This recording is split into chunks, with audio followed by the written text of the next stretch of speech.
What's up, y'all? Welcome to another video. I am going to give you the final reveal of my latest investment property, and I'm also going to tell you how much it costs to flip this house. So come on with me. I'm excited for you to see it. Be sure to hit that thumbs up button. Show me some love.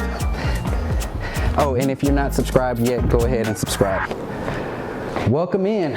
So this home is located in Dallas, Texas, and we are actually in East Dallas, so a really nice neighborhood. I got this home earlier this year, and I thought that they were asking a really good price, and I knew that I could do some stuff to this, but to be honest with you, it made me a little nervous when I walked in here because I couldn't really vision it.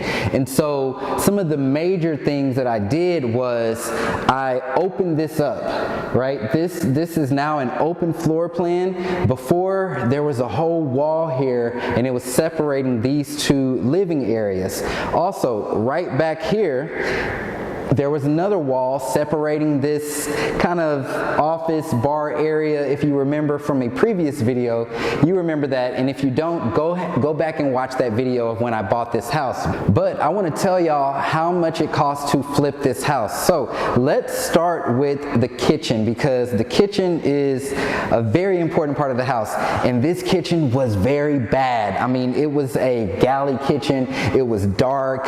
It looked just old and like you didn't want to eat anything out of it, and so everything needed to be completely gutted and replaced. This kitchen, new flooring, new plumbing, new everything. I mean, you name it, we had to do it. So the kitchen was a pretty penny. This kitchen cost me $15,000 to completely redo.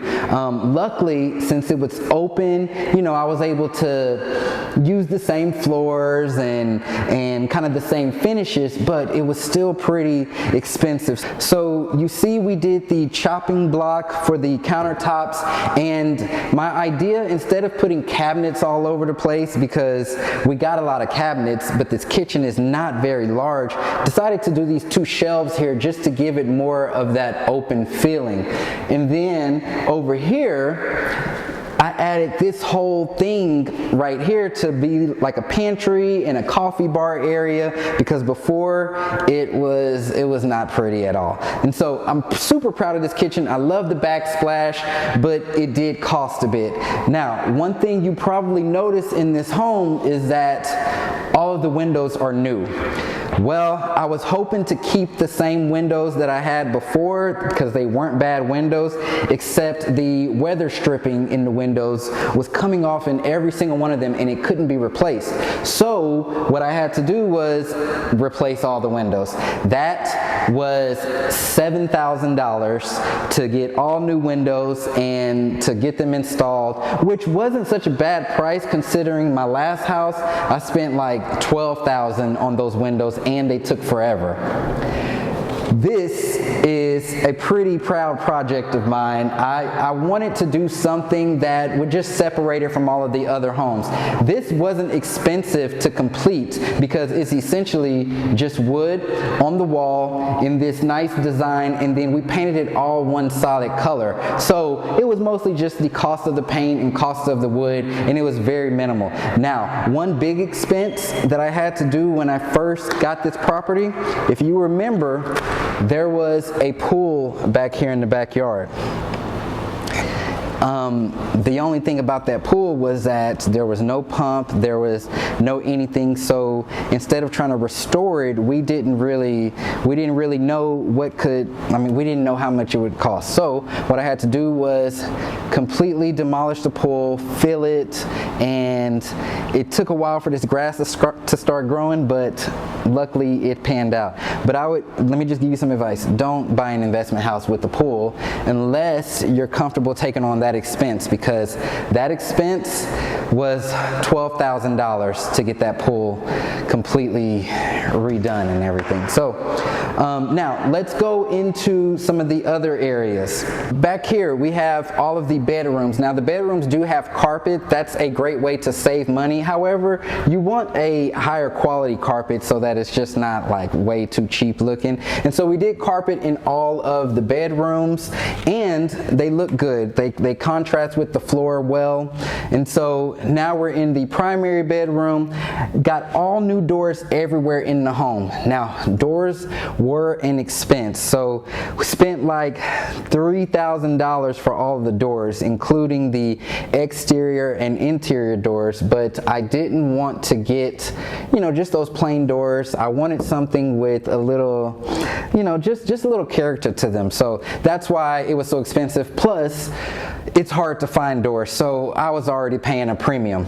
Now let's go into the bathroom.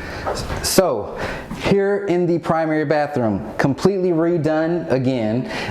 We added this shower in here, and really just made it bright and airy, a nice, better feeling. So these bathrooms, they were a pretty penny to completely redo. We had to do some plumbing stuff, and we had some leaks. And in the other bathroom, if you remember from the last vlog or from one of the previous vlogs, it had a hole in the ceiling from weather. So these bathrooms, they were around $4 to $5 grand to completely redo. I mean, I didn't want to completely cheap out on them, but they're not huge bathrooms, so it wasn't that bad of an expense. For those of you that do remember, there was a huge hole right here that the rain had caused, and it was just water flowing. And so that's completely done. The roof got redid, and that was an expense in itself. Now, I'm gonna give you my grand total here in a second, but I want you to take a look at how this house came about. All right, so there you have it. Now, the total cost that I spent rehabbing this house, and keep in mind, this is a 4-bedroom, 2-bathroom house. It had a pool. We had to do some extensive plumbing, electrical, roof work, but I still have a good spread here. So the total cost was $80,000 for this rehab. We're in 2022 right now, and so things are at a premium. However, I got a really good deal on the home, so it made sense. Hope you all liked it. It is on the market now, and I am hoping to get it sold very quickly. Thank you for watching. Hit that subscribe button. I'm Chasing J Miles, and I'll talk to you soon.